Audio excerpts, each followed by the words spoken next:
अस्सलाम वालेकुम students, I hope all of you are safe and healthy. आज हमने फ्यूचर इंडेफिनिट टेंस करना है। सबसे पहले हम इसकी डेफिनेशन देख लेंगे कि अगर किसी काम का करना, होना या सहना आने वाले ज़माने में पाया जाए तो ये फ़ेल मुस्तक़बिल मुतलक को ज़ाहिर करता है। इसके बाद हम इसकी पहचान को देखेंगे कि उर्दू फ़िक्रों के आखिर पर गा, गी, के या ता होगा, ती होगी, ते होंगे वगैरह आता है। मसलन अनवर लाहौर जाएगा, हेडमास्टर साहब शरारती लड़कों को सज़ा देंगे। थर्ड एग्जाम्पल है मैं स्वेटर बुनूंगी। ये सारे फ़िक्रे आपको बताते हैं कि ये काम जितने भी हैं आप आने वाले ज़माने में करेंगे, तो इट मीन्स कि ये फ्यूचर इंडेफिनिट टेंस के सेंटेंसेस हैं। अब हम सबसे पहले अफर्मेटिव सेंटेंसेस को देखेंगे कि हम किस तरह से उनको स्ट्रक्चर करते हैं। इसके लिए हम कुछ बातें याद रखनी हैं। That first form of verb is used in this tense. Number 2, helping verb will और shall is used.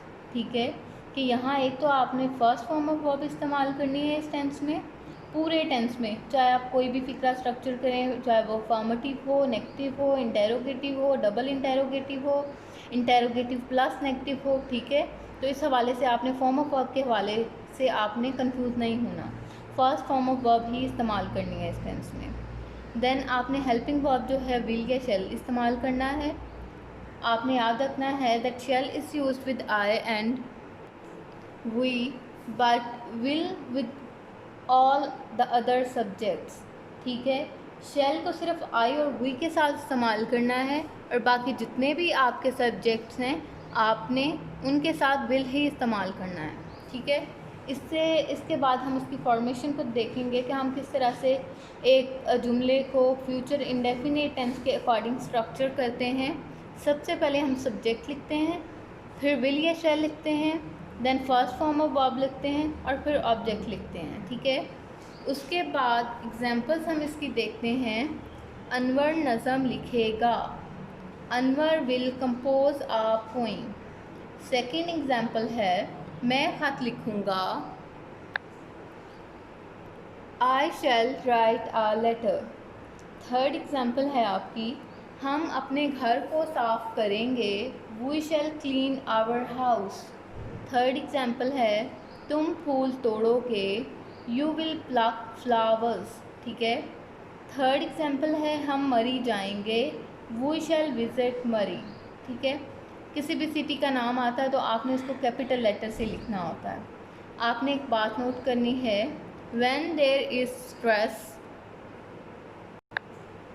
promise, intention or threat in the sentence, will is used with I and we but shall with all the others। ठीक है कि अगर आपको future indefinite tense के affirmative फिक्रे में कोई stress दिया गया है, किसी बात पे जोर दिया गया है, कोई प्रॉमिस है, कोई इंटेंशन बताई गई है या कोई थ्रेट है, तब आपने आई और वी के साथ विल आपका जो हेल्पिंग वर्ब है ये इस्तेमाल करना है और बाकी जितने भी सब्जेक्ट्स होंगे वहाँ पे आपने शेल इस्तेमाल करना है। ठीक है, फॉर एग्ज़ाम्पल मैं हर सूरत अपना वादा पूरा करूँगा, I will fulfil my promise. ठीक है, वैसे तो हम आई के साथ शेल इस्तेमाल करते हैं, लेकिन यहाँ पे मैंने आपको सर्टेन कंडीशंस बताई हैं कि अगर ऐसी कोई सिचुएशन होगी देन आपने आई और वी के साथ विल और बाकी सब के साथ शेल इस्तेमाल करना है। तो इसी तरह इस एग्जांपल में भी हम वो कह रहे हैं कि मैं हर सूरत वादा पूरा करूँगा, तो I will fulfil my promise. ठीक है, ये छत ज़रूर टपकेगी। ठीक है, वो कह रहे हैं ज़रूर का लफ्ज़ इस्तेमाल किया गया है, दिस रूफ शैल ली। ठीक है, यहाँ ज़रूर का लफ्ज़ है इसलिए हम रूफ के साथ हम शेल इस्तेमाल कर रहे हैं। ठीक है, अदरवाइज़ हम विल इस्तेमाल करते हैं। अब इसके बाद हम नेगेटिव सेंटेंसेस देख लेते हैं कि हम किस तरह से उन्हें फॉर्मुलेट करेंगे। तो not is used after will और शैल टू मेक नेगेटिव। अगर आपने फ्यूचर इंडेफिनिट टेंस के फ़िक्रों को नेगेटिव बनाना है तो सिंपल जो आपके फॉर्मेटिव सेंटेंस की फॉर्मेशन होती है उसी को फॉलो करते हुए सिर्फ आपने जो हेल्पिंग वर्ब विल या शैल फिक्रे में इस्तेमाल होता है, उसके बाद आपने नॉट लगाना होता है।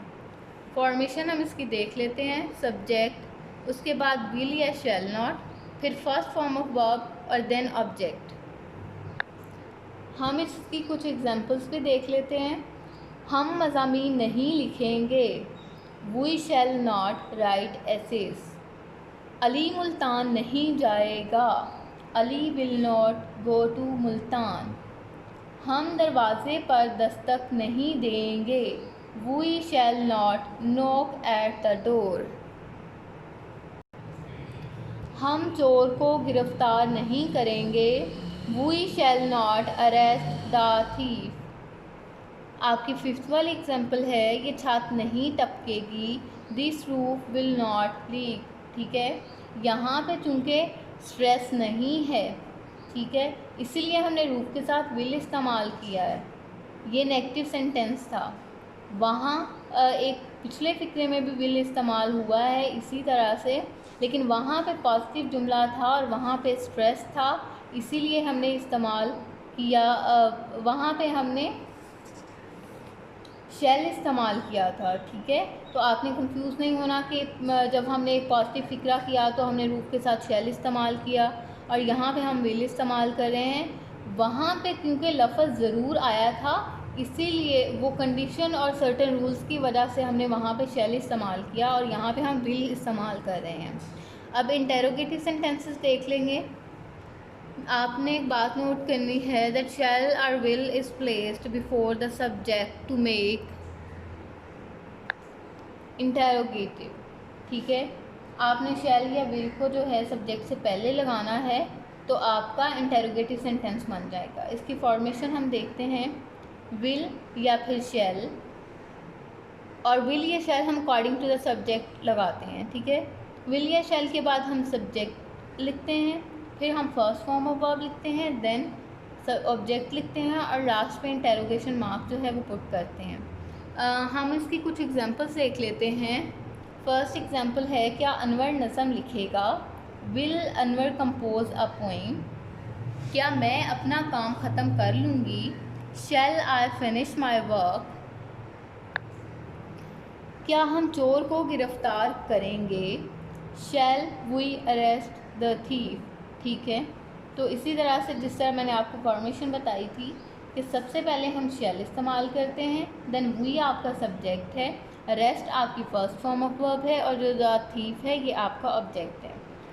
आपने नोट करना है कि जब आप डबल इंटेरोगेटिव सेंटेंस को फॉर्मुलेट करेंगे, then question word is use before will और shall in the beginning to make double interrogative. ठीक है, ये बात आपने याद रखनी है। जब आपने जुमले को डबल सवालिया बनाना हो तो आप सवालिया लफ्ज़ जो है विल या शैल से पहले लगा देंगे। ठीक है, बाकी फॉर्मेशन वैसे ही रहती है, लेकिन मैंने आप लोगों के आसानी के लिए फॉर्मेशन भी लिखी है कि आप क्वेश्चन वर्ड सबसे पहले लिखेंगे, उसके बाद आप विल या शैल लिखते हैं, फिर सब्जेक्ट लिखते हैं, फिर फर्स्ट फॉर्म ऑफ वर्ब और लास्ट पे ऑब्जेक्ट और फिर क्वेश्चन मार्क।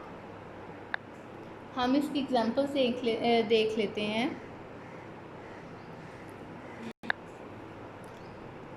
हम चोर को कब गिरफ्तार करेंगे, when shall we arrest the thief. मैं अपना काम क्यों ख़त्म करूँगा, why shall I finish my work.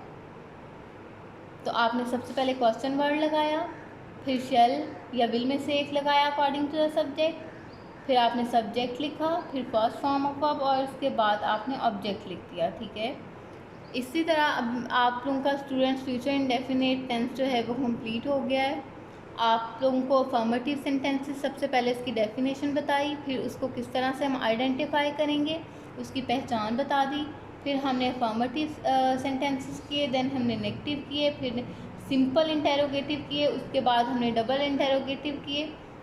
तो आप लोगों ने बहुत अच्छे तरीके से इस टेंस को करना है और इसकी प्रैक्टिस भी करनी है। आपने अपनी की बुक से देख लेना है कि अगर वहाँ पे कोई एक्सरसाइज है वहाँ से आप सेंटेंसेस फॉर्मुलेट करें, खुद से फॉर्मुलेट करने की कोशिश करें। ठीक है, सेंटेंसेस खुद से फॉर्मुलेट कर लें, लेकिन जो आपको रूल्स बताए गए हैं आपने रूल्स यही याद करने हैं। रूल्स अगर आपको कहीं से और भी मिलें तो आप याद करने की कोशिश करें, ठीक है। क्योंकि यहाँ पे जो ग्रामर रूल्स हम इस्तेमाल करते हैं ये हम खुद से नहीं बनाते, ये हम फॉलो कर रहे होते हैं अपनी इंग्लिश ग्रामर को, जो कि हम बहुत बरसों पहले से सीख रहे हैं, ठीक है। तो हम इसमें कोई चेंजिंग नहीं कर सकते हैं ग्रामर रूल्स में। तो ग्रामर रूल्स को तो आपने बहुत अच्छे तरीके से याद रखना है, तो आपको ये आपके एग्ज़ाम में बहुत हेल्प करेगा और थ्रू आउट भी लाइफ में आपको बहुत हेल्पफुल ये रहेगा।